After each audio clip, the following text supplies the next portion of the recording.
Welcome to E360 TV, the live streaming and on-demand destination for influential voices and enlightened audiences. We offer trending, grassroots, and purpose-driven content across a diverse range of interests. E360 TV is more than just watching programs.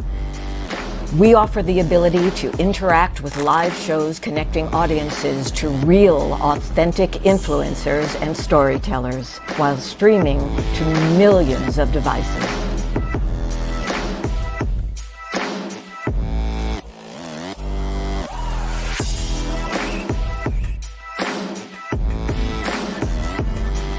Real experiences. Raw conversations. One destination for it all. E360 TV. Hello, hello, hello. I have a question for you. Have you ever felt completely lost? You know, seeking purposeful direction that could and should propel your mission within your divine journey to that next level, but still it hasn't happened. Well, my name is Lauren Michaels Harris, and I'm the founder of P3, the Journey Series. People come to me because they're wounded. Many are scared, and even there are those who are bruised simply because they feel that they are increasingly, for whatever reason, losing their ability to dream. Now, this P3 program is not for a person who's just looking to start a business, no, but rather for those of you out there who have been on your journey and you've been navigating within your divine purpose, but you still desire to elevate to that level that you have not reached yet. If this is appealing, if this describes you, then I want to have a chat with you. I want to hear your story. So use the link below to get registered for your free seat at P3, the Journey Series. And let's get started, one story at a time. I'll see you inside. Click the link.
Good morning to you.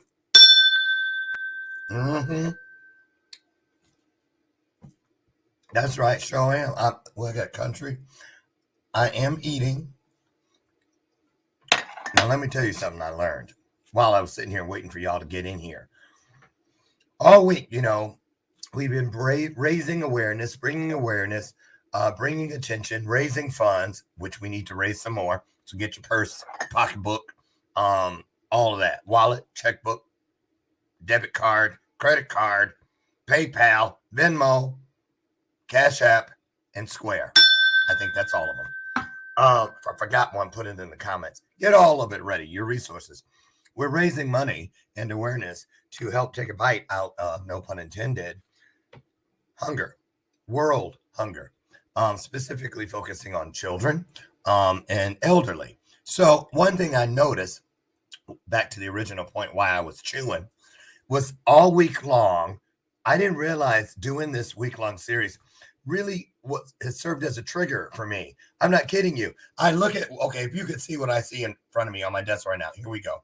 Okay, normal, you see this every day. Lucy McGillicuddy Ricardo with coffee. Nothing to see there. Usually, you'll see me drinking my meal replacement shake, which I have a good one today. I threw a banana in there, first time ever. So if I threw my one morning banana in there, how come I brought 2 of them down here? So, and a bowl of Raisin Bran. Here's what I'm talking about. I realized when I was sitting here, every day I've been adding more and more when I come down here because I'm watching all this footage. I'm hearing all these truths about people who have nothing. And it has triggered me because I have been one of those people in the past where I didn't know. I was like sitting in places when I was homeless, waiting for someone at the McDonald's to leave a half of something. I had forgotten that. And then I was like, why am I bringing all this? When we finish this broadcast today, I want you to go to your kitchen. I want you to open your cabinets, open the doors to your refrigerator. And I want you to say a prayer of gratitude for everything you lay your eyes on. Because just seeing it is something someone else wishes they had. Just seeing something that could be consumed in front of them. Instead of it just being here as you dream of where your next meal and when your next meal will come from. So we have Prophet Steve here, and he's back from the Seattle area, founder of One Vision, One Heart, and also Dominion Air brand. And there's Prophet Lovemore. Prophet Lovemore, I had a woman text me yesterday. Well, she messaged me, and she wanted to know, is Prophet Lovemore married? Oh, yes, I am. Oh, you are? And I do have 3 kids. Yeah. Sorry, Florine. I'm kidding. I made that name up to protect the guilty. Okay. Ladies, now you know. But wait a minute. Just because no one asked doesn't mean they weren't wondering. What about you, Apostle Steve? What about me? Are you a single man? Are you in a committed relationship somewhere? Yeah, well, I'm in a committed relationship with the Lord. I know it sounds. I know. Wait, It sounds. I need to do this. Okay, so we're gonna leave it like it is. Good morning, all you beautiful people. Welcome to our final day of our crypto. Steve said I forgot to say get your crypto, which is true. Yeah, don't underestimate that crypto if you know anything about that. Those NFTs and all of that. This is our 5th day. We're moving the needle a little, but the needle needs to move a lot. When I say the needle, talking about if we had one of those thermometer things, remember, like on the old telethon, Jerry Lewis, and they show you how close you're getting to filling up the thermometer thing. So today, I love finding my little clips to show. I got one. Today we're going to start, because this is like the finale. And I know some of you have been watching every day this week, and God bless you for that. I know you've been doing your thing, sharing it out, telling people. I see it. I know God sees it. And even if no other people see it at all, just know that who you believe is greater than you is looking at you going, well done. Well done. Keep going. Be encouraged. So, kids, there's a saying, from the mouth of babes, right? So I found this clip about kids and how they respond to child hunger. And I love the way they did this. I said, thank you, God. Thank you for leading me to this piece today. And I think it's just perfect for kicking off today's final episode of our week-long series. So here we go. Take a look at this, you guys. I think you're going to really get a kick out of this.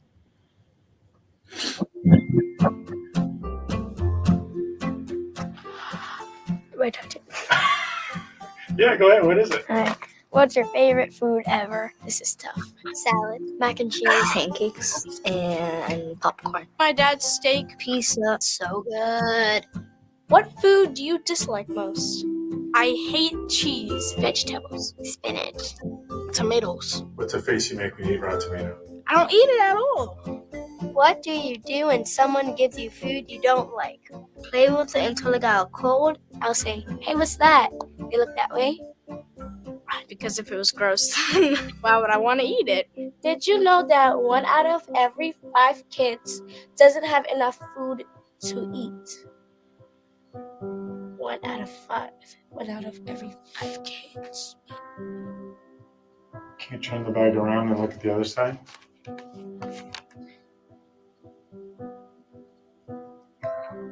Oh, I didn't know it was in America. I don't know what to say to that. Makes me feel bad. Makes me want to cry. Wow.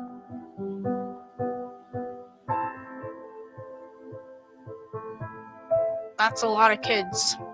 It's kind of unfair because some people have too much stuff and some people have too little. For me, I always get to eat lunch. And if that's a meal that I'm missing, I will feel very disappointed. It makes me feel like, what are we going to do to fix this?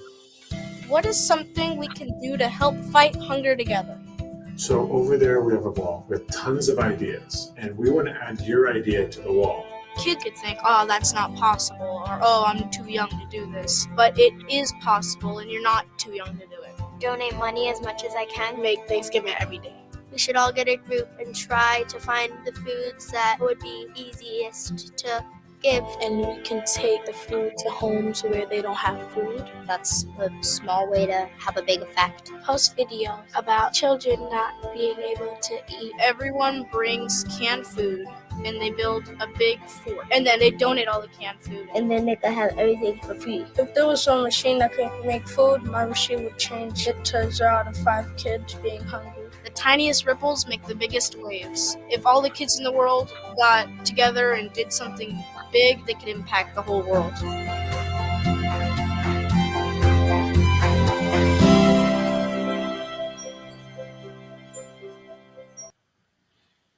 Wow.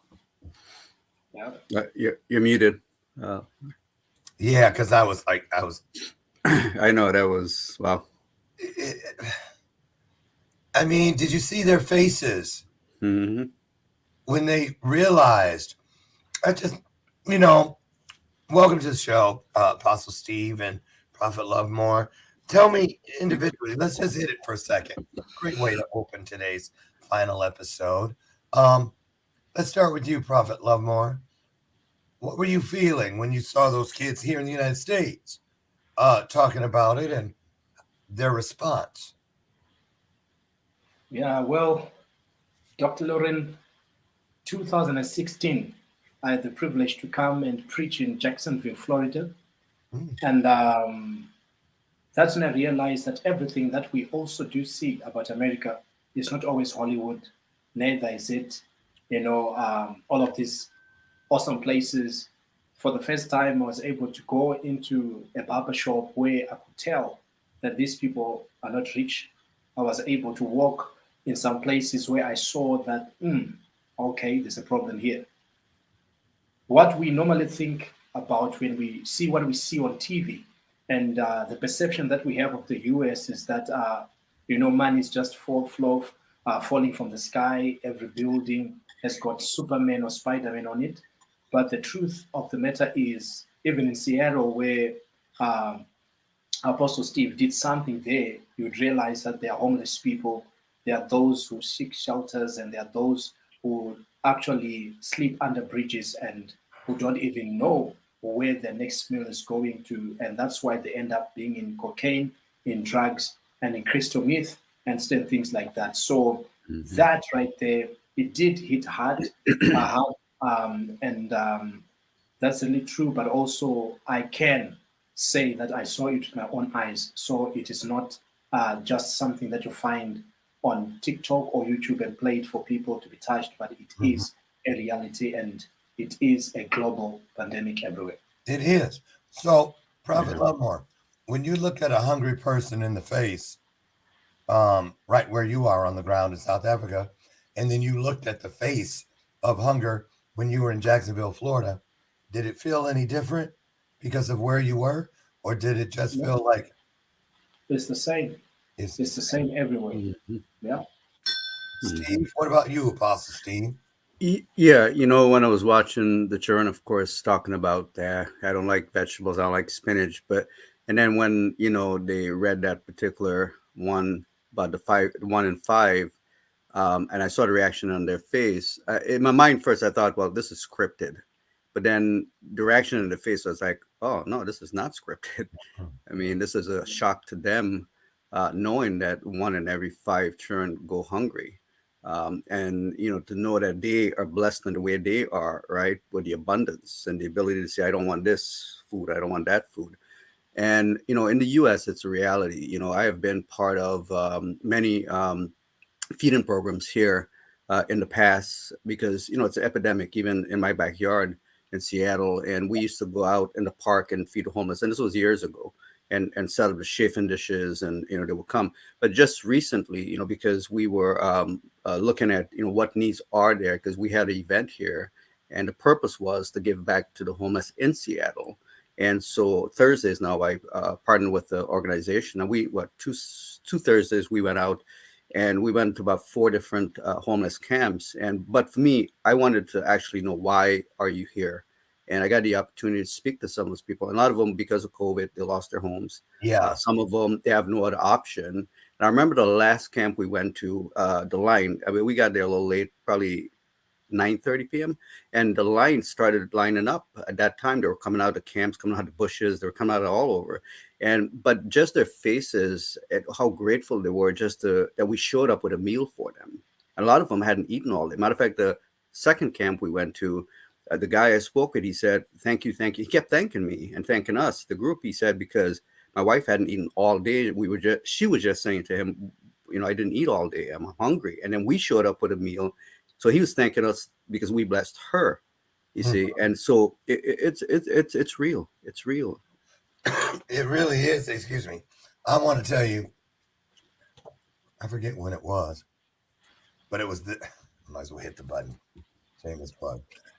When I went, I just happened to be laying here. When I went out to Hollywood, California, to shoot this cover, the people at Heart of Hollywood had asked me where I wanted to stay. And I, for some reason, said, oh, I'll take care of my own lodging, because I just had this feeling to pick my own place. So I didn't stay in Hollywood. I stayed in the Valley in Studio City, because I used to live there. So I said, I want to check out Studio City. So I booked it all online, Expedia or something. I got there at nighttime, and there was a big tour bus, because it was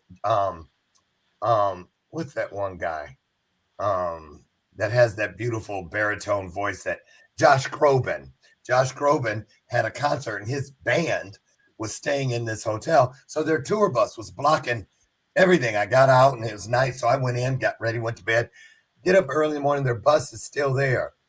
And I'm standing there looking at my phone about which direction to go eat breakfast. And then their bus pulls off. And right in front of me now is an entire city block of homeless people in an encampment.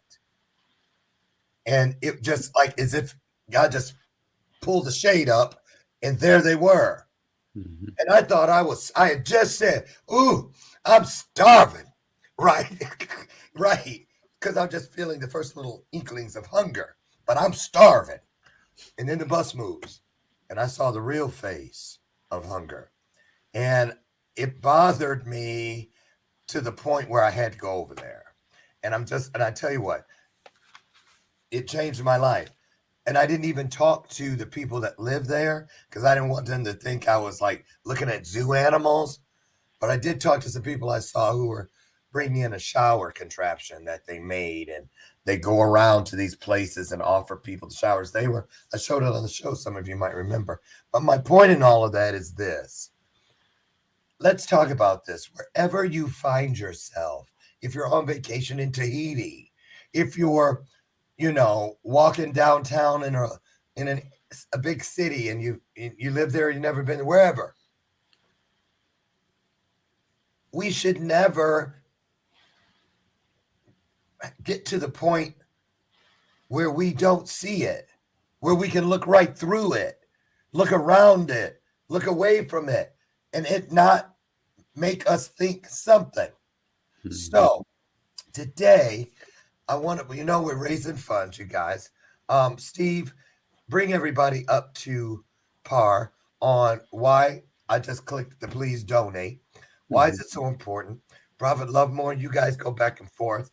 I'm going to step out and let you guys really lay it on them. Then when I come back, I'm going to show your 2-minute video of the food kitchen, the food room.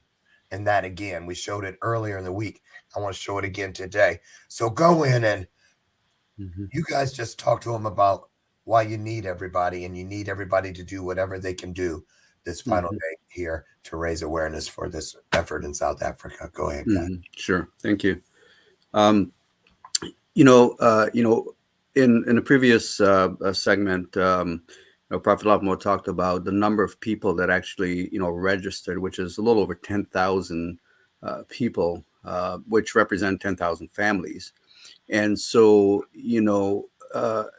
an average of $25 to $35 would feed those families for, I think Prophet Lovemore said, about a week or so. So it takes the efforts of all of us coming together to make this happen, to make this a reality, not for us, but for those families, for those faces that, Prophet Lovemore sees, the ones that still come back to the church, his church, to, inquire, you guys really coming, is this for real? Or is this just another promise, a broken promise, like they've, heard in the past?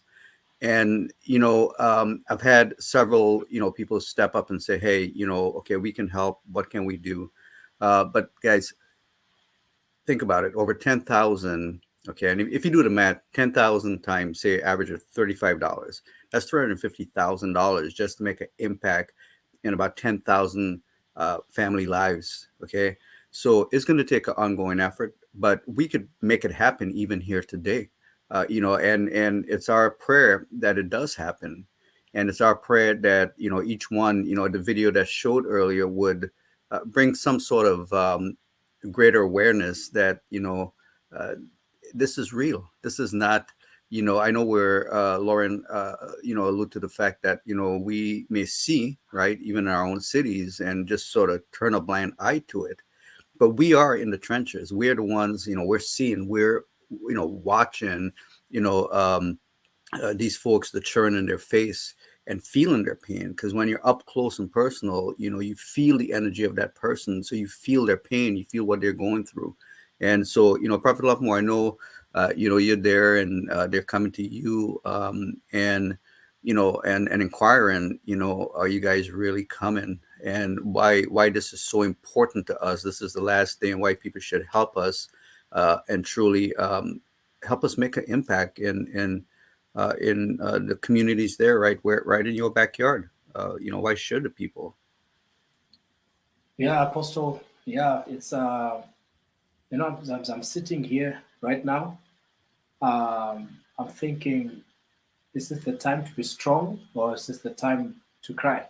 Why? Because, like what you said, I'm on the ground. I'm seeing these people each and every day. I'm seeing their faces. I'm looking them straight in the eye. But I think for me, the greatest pain began when I began to see the lines beginning to increase. And the majority of the people that came, to register, they are not like the youngsters, it's the older generation. You are looking at people that would be fathers and mothers to me today. And I am looking at them, and some of these people, if I was to describe them to you, you would see that really there's something wrong. Some of the people you could clearly tell by looking at them with their clothes that, okay, this person is staying in a place where they cannot even afford to wash their own clothes, but they slept here. And just being able to register them, for me, I felt that it wasn't good enough. Why? Because how was I be able to just tell them food is coming in a couple of months, but I just registered someone who doesn't have the meal on that day? And that's when I realized that, no wonder why they're coming back. They know that these food parcels are not going to be there for them for the entire year, but at least that one day, that 1 week, that they're able to share something together, let there be love, in their homes, wherever they are, they can be able to share a meal, it will bring such unity in the family because some of these people, when you hear some of the stories, they sound as if like they're not true. Why? Because they are even killing each other. Sometimes you hear that they are stabbing each other. Sometimes they are stealing things from each other. Why? Because some are stealing, right, so that they can go and buy drugs. Because for them, they're like, at least if I cannot take care of my family, let me escape this by self-medicating. So there's already drugs that are already entering into these places. There's a lot of alcohol abuse that's already happening there. There's an increase, in shootings because here the other thing that's really, really a big problem is unlicensed firearms. So you don't go to those places and come back unscarred. You don't go to those places and don't come back without your cell phone being stolen. Why? Because for them, they feel like whatever it takes, for me to be able to just put food on my table, I'll do it. And one thing that's also amazing, Dr. Lauren, if I can add this, is this: most of these people, they are in and out of prison. Why? Because they've realized that in prison, at least there is a meal that I is guaranteed. So you see someone coming out of prison today and tomorrow they go back. Why? They just continue committing these silly sins. Why? Because they feel like out here I'm already an outcast.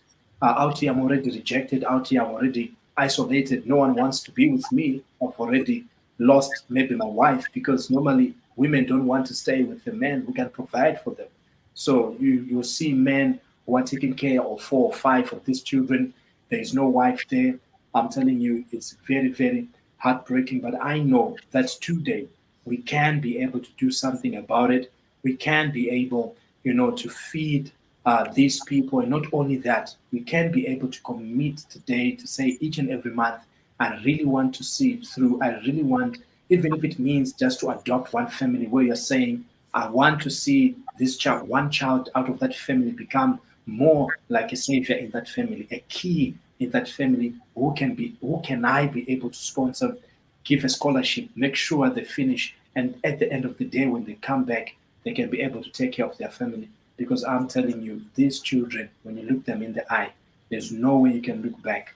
And when you see a hungry child, everything within you is moved. Everything. Within you. Everything. And, again, today I'm pulling out all the stops. I mean, come on. It's the 5th day that we've been here. And I'm just going to say, because, I believe in transparency, y'all. I do. And, I have, like when I say triggers all week long for me, yeah, absolutely. Because I remember I was sitting yesterday thinking about our show we did yesterday. And I was like, man, I remember the back of that abandoned car, that time when I fell asleep and my hand fell down in the water that was on the floor of the abandoned car and it froze. My fingers were literally frozen in the water when I woke up. And it wasn't even the pain of the fingers that hit me first. It was the emptiness in my stomach, which then forced me to look at the emptiness in my spirit. And that's when you go, why am I even trying to keep this thing going?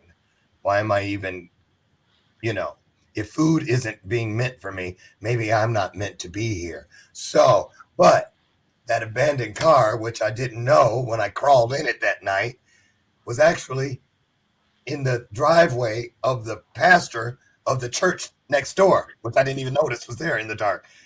Ended up going in there, had a hot meal, on and on, which leads me to what we're going to go into next.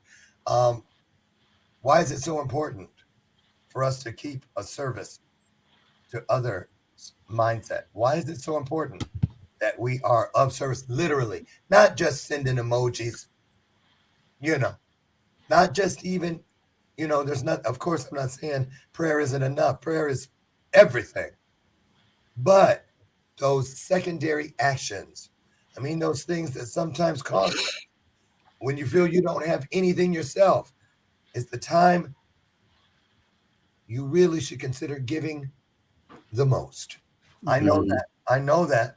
I know it's a hard pill to swallow, but Eckhart Tolle, some of you may be aware of him. One of my favorite books of all time is The Power of Now. I found a little clip with Eckhart where he's answering questions from people who wrote in, and someone asked him about service to others.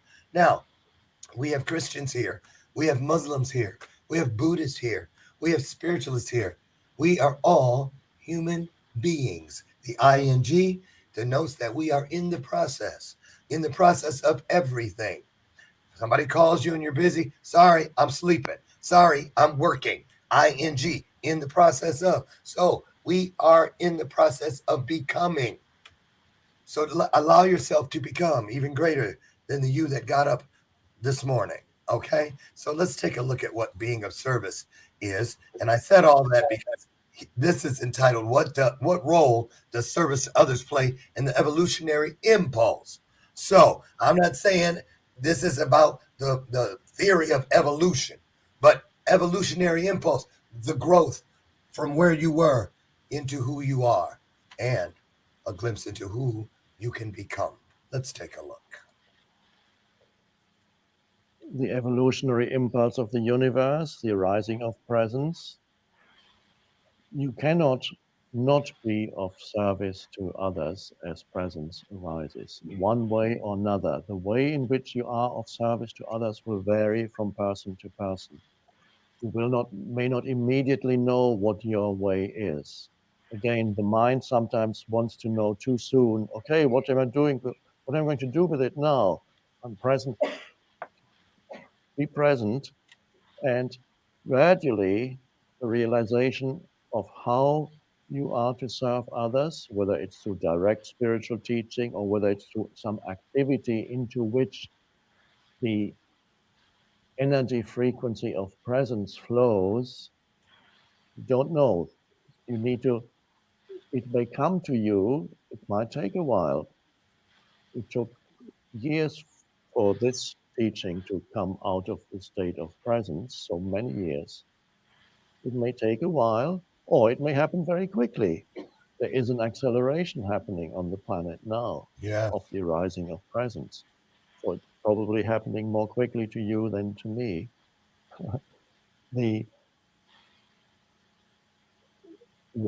How to be of service to others, whether it's through direct spiritual teaching or some activity, they will come to you either through an external circumstance that will tell you what it is that you need to do. It can come from the outside as a synchronistic event, and this many people are telling me that they're finding that things that are just right as they live more and more in presence come into their lives.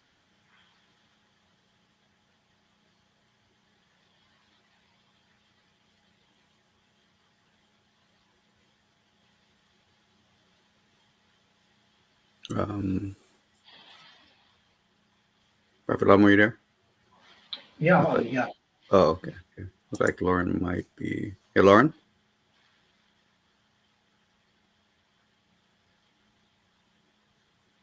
Seems like it's frozen or something. Let me go back to.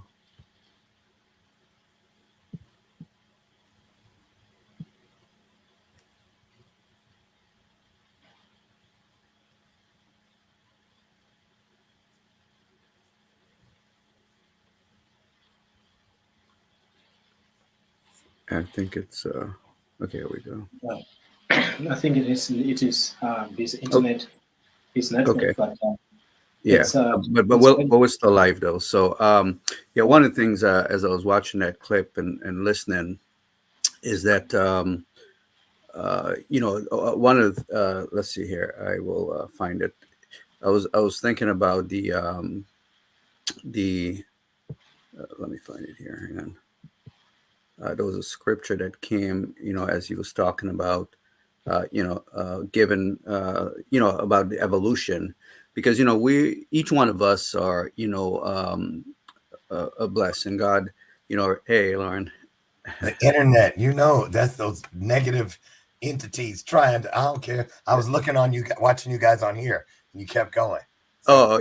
Yeah, I realized it wasn't completely right, frozen. Yeah, so keep going if it happens, because it can take me out, but y'all are back up.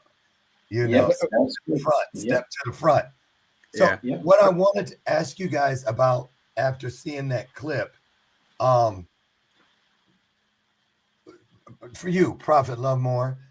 Okay, now let's fast forward to the 14th to 15th, and all those people are lined up.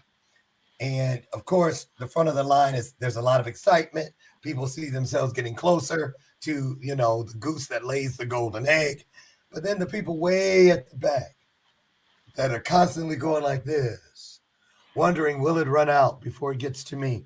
What kind of conversations, if any, do you guys go to the far end to give encouragement to those people that seem to be the furthest away from hope, literally, at the time? What are your plans for that? And how do you get them to all understand, whether you leave with a parcel today or not, the fact that we are here together means something? Take that one for me. Dr. Lauren, to be quite honest, that's never an option, because who deserves the parcel and who doesn't? So we are not even looking to even turn away anyone, especially those who have registered, because that is why we are here today. We didn't come here to fail. We came here to execute. So one of the things that we did, I already approached the authorities, because when you have more than 200 people in a facility, you need to engage. So we have the police already. I've spoken to the station commander. We are going to have ambulances there. We're going to have police that's going to be patrolling. And also remember, on some of the clips that Apostle Steve sent to you, you realize, you saw that there was police that was there, and there were people who were basically pushing fridges and all that stuff. I call that looting experience. So these people, when there was no food already, they already bent down malls. They came in there, attacked people, killed other people. Even some other officers lost their life in the line of duty because people wanted to go for food. So one of the reasons why we chose the particular place that we chose was, number one, there's proper security. Number two, it's just a few meters away from the police, and next to that community hall, there's also a clinic on standby. Because I'm telling you, we are not only looking for the good, but also what I know is that a hungry person is capable of doing anything. So the other strategy that we put in place, besides just having the police and security and things like that, we have also we will be handing them out tickets, and each and every ticket will have an allocated time where they need to come there, so that all these thousands of people don't come. So they're going to come in, from batches to batches. This region in CSC, they're going to come first. Palm Ridge is going to come first. All of these people are going to come first, because if we don't do that, a stampede is automatically guaranteed. So that's how we are managing all these crowds. And also, we're going to make sure that we span out for the 2 days that we're going to be able to do this. So, Lauren, I'm telling you, we do have a lot that is ahead of us. But when two come together, they are better than one. There it is. Can I get an amen, people? Let's say yes to that. Let's say That's yes right. to that. And so one of the things from earlier in the week that I wanted to make sure we got in one more time, because I just think it's great. You get to actually take a peek inside of some of the immediate need. And I'm talking about some of the kids at the primary school right there where Prophet Lovemore is. And we're going to take a look inside of what is probably the brightest part of the day for these students, and that is mealtime. Here we go. I'm in a hurry. Okay. My name is Gladys Mia. I'm at Chabalala Primary School. This is our storeroom where we keep the food for our kids. This is our storeroom to keep our food for our kids. Then after that, we take the food out here and then go to the kitchen to cook for the kids. Then we are going to the kitchen.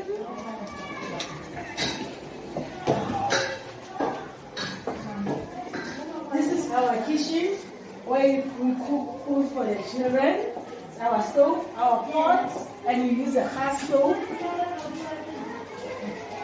And then this is our cupboard where we put our dishes, spoons, our utensils we put in here. This is our sink where we wash dishes inside. And then we go outside to sleep.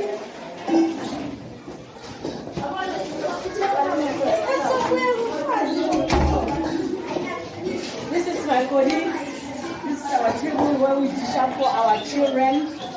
Then we go outside and see where our children, this is our children.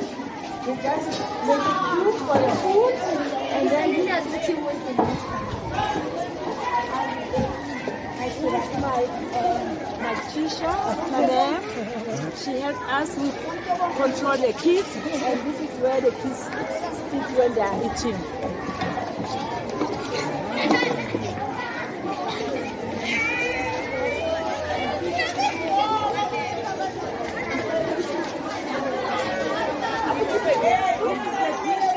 Where they wash their hands when they're going to eat.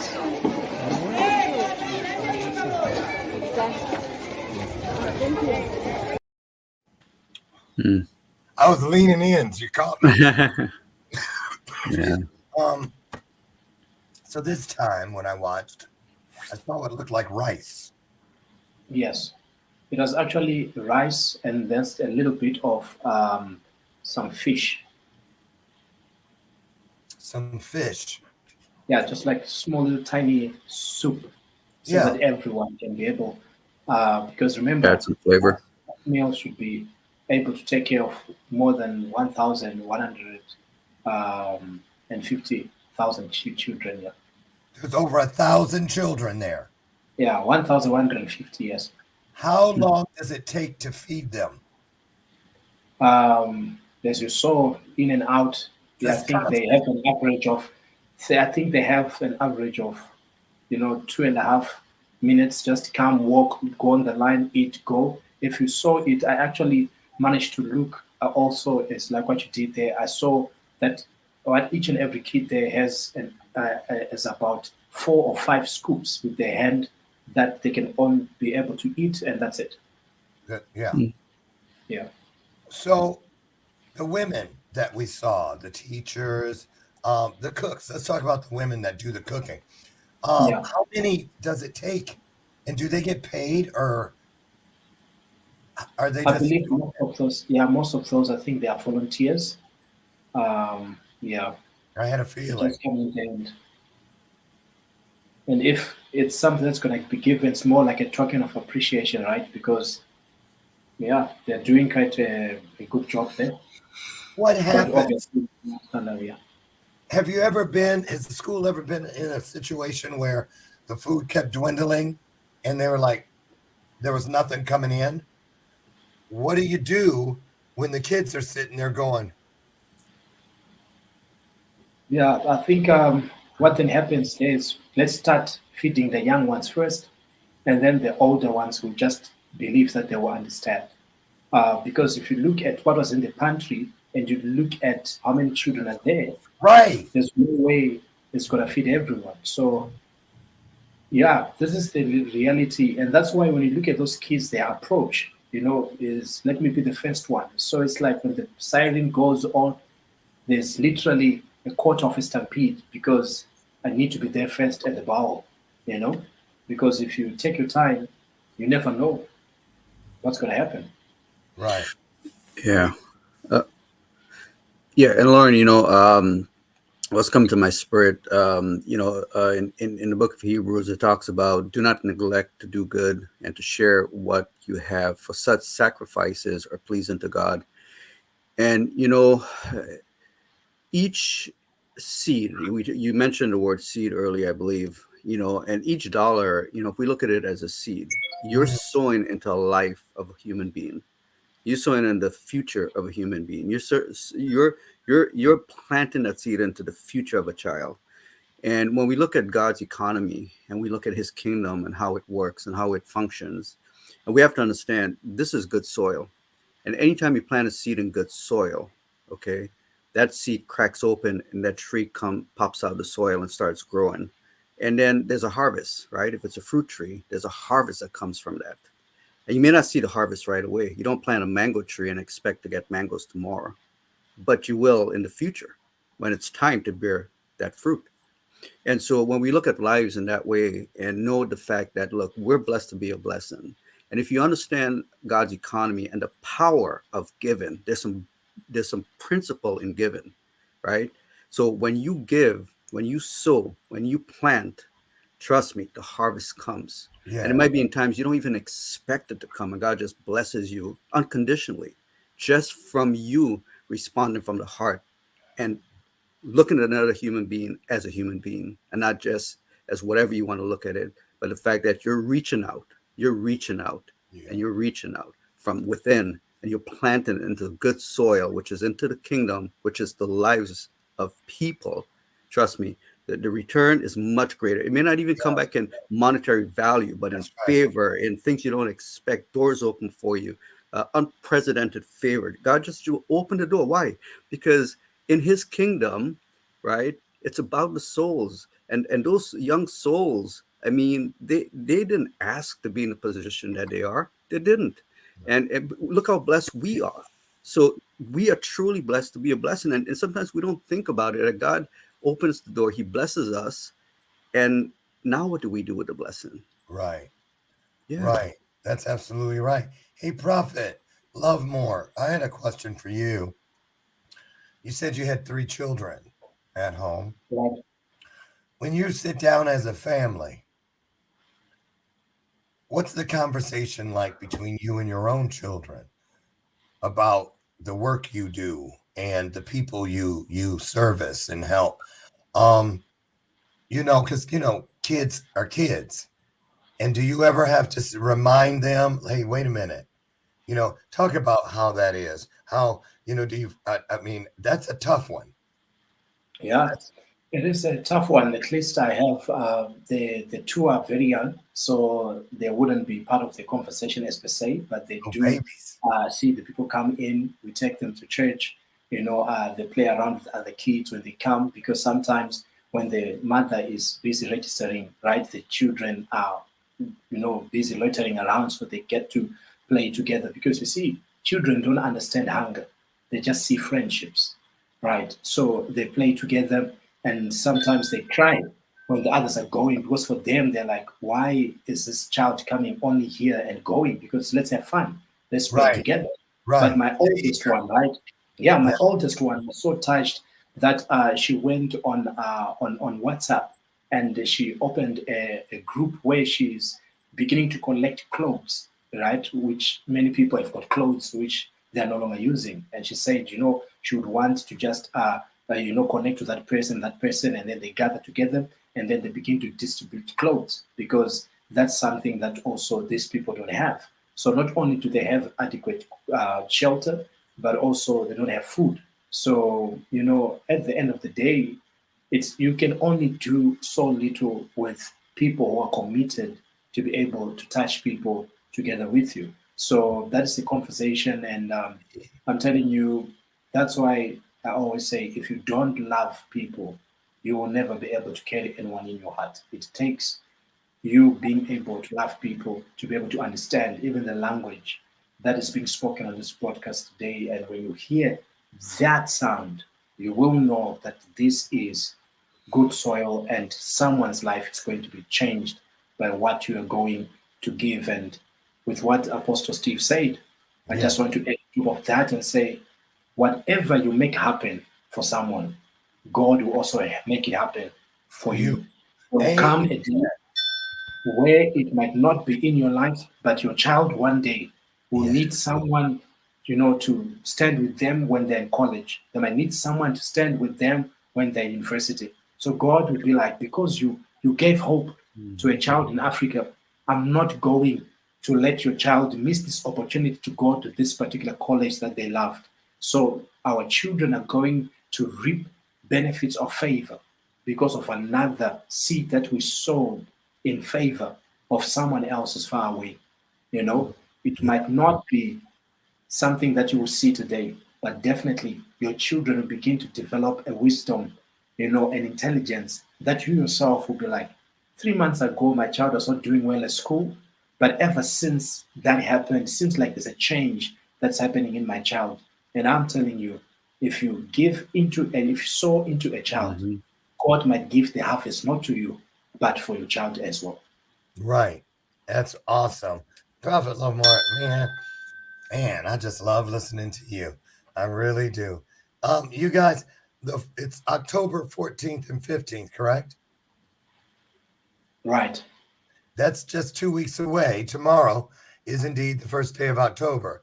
I know you guys are going to be busy, but I'm hoping on that Friday, the 14th, Prophets Lovemore and Apostle Steve, that one of you will be willing to pop in for a couple of minutes live and show everybody, those here who have helped, those who wanted to help but couldn't, as well as those who are still, they just don't know it yet, going to help. And that doesn't mean just a donation. Help is saying a prayer, that everything works in favor of what we're doing here. You guys, I just want you to know. Oh, Steve, I'm glad I put a note down. When people go to donate, can they donate also with a credit card, Oh, debit yes. card, all of Yes, that, debit right? card, credit card, crypto, Cash App. Yes, it's all on Wow, you the even take website. crypto? Yeah, Oh, you meant take that. Bitcoin. I don't even know how that works. Okay, Mhm. well, there we go. And you guys, I want a commitment from each of you. Let's just say, let's reach out to 2 people each, shall we? Mhm. And I'm going to make an offer to 2 people today that if they come aboard, um, I know what I'm giving. I'm going to give $100, and I'm going to try to get 2 people to match me. So, who is ready to be of service in a way? Just call someone, share this out to someone. It's true. We're going to be blessed in the manner in which we bless others. But listen, I know right now because I hear it, I feel it in my spirit. Whatever that number is that you feel, you hear, and you go, I don't know. I can barely make ends meet or whatever. I'm telling you, God is telling you that number because that number is somewhere in your world. You have that to give. Find it. Find it. Find it. So Prophet Lovemore, what do we got here? We got actually 3 more minutes. So why don't each of you take a minute, say what you want to say, your final thought. It's been a great week. I look forward to some feedback as we move. I'll give you guys feedback as we move closer to the dates, the 14th and 15th of October and beyond. So, Steve, why don't you start? Yeah. So, for me, like I said, in terms of planting the seed, we watch numerous videos throughout the week, from various segments. We looked at the Philippines, Pakistan, and, the Philippine videos, guys, you got to see, um, in real time what, like your blessing, the impact it made, the faces, and so, in South Africa, it's just God opened the door. There's a need, and we're just saying, hey, partner with us, because the reality is, what we can't do alone, we could do together. But we could all come together and bring change and share the love of God with people that are in need. Absolutely. God bless you, Steve. Thank you so much. Thank you. Seriously. I feel really honored. Just to even Amen. been a part of this up to this point and beyond. It's just Yeah, and thank you for having us, and thank you for hosting us all week and partner with us in this, in this opportunity. all the time. All the time. Amen. And all the time. Prophet Lovemore. Final thought? Yeah, I think for me, what I would just want to say is I'm on the ground. I'm seeing the faces of these people night and day, even when they are no longer with me. And what I can just say is we need help. Help us.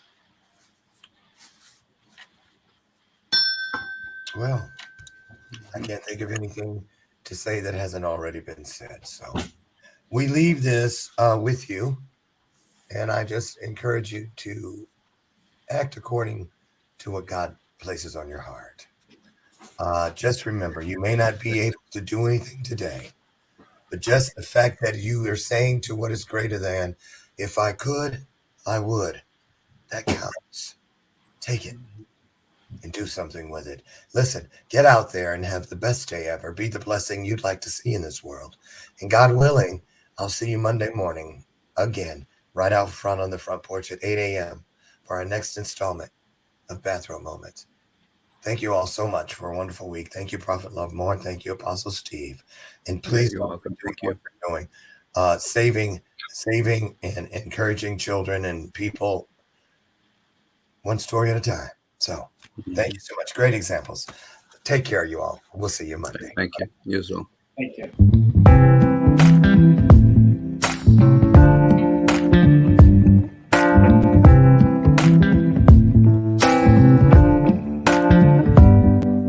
Show me your soul. Baby, I'll show you mine. Show me your soul. Honey, it's way past time. How expensive do I have to be? Need I spell it out before you get it, baby? Show me your soul. And honey, I'll show you mine. I'll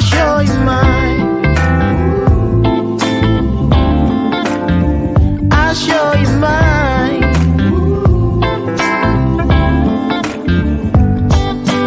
Oh, I'm standing right here holding up a sign.